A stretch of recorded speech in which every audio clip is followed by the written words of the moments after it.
Now, for decades, India has debated one fundamental question: women's guaranteed representation in parliament and state assemblies. And that debate is now about to reach a decisive moment, but not without fresh political fault lines. The Women's Reservation Bill, known as the Nari Shakti Bandhan Adhiniyam, seeks to reserve 33% of seats in the Lok Sabha and all state legislative assemblies for women. It also includes sub-reservation for women from scheduled castes and scheduled tribes. But this idea is not new. The journey began in the late 1980s when a government-backed committee first recommended reservation for women in politics. That vision became reality at the grassroots level, though the 73rd and 74th constitutional amendments, which ensured a one-third reservation for women in panchayats and municipalities.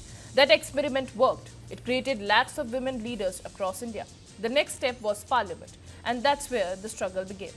The bill was first introduced in 1996, but what followed was nearly 3 decades of political deadlock. Governments changed, alliances shifted, and the bill was introduced multiple times, but it kept lapsing.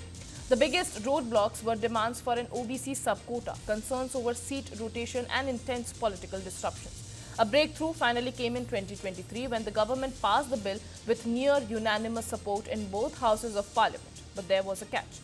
The law clearly laid down a sequence. First, a fresh census, then delimitation, and only after that, the rollout of women's reservation. Delimitation, remember, is the process of redrawing constituencies based on population data, a step that directly determines political representation. With the census delayed, this meant implementation could be pushed well beyond the 2029 election, possibly even to 2034. And that is where the current controversy began.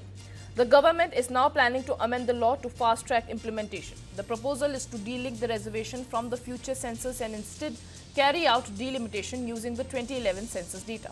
There is also a major structural shift being proposed, increasing the total number of Lok Sabha seats from 543 to 816. This expansion would allow around 273 seats to be reserved for women without reducing representation for any state. The government's argument is simple. Why delay women's political empowerment when a workable solution exists today? But the opposition is pushing back, not against reservation itself, but against the method. They argue that changing the sequence, pushing delimitation before a first fresh census, could fundamentally reshape representation without any updated population and caste data. देखिए, ये एक बहुत ही ऐतिहासिक bill है और women political empowerment के लिए, महिलाओं के सियासी सशक्तिकरण के लिए मैं मानता हूं कि मील का पत्थर है।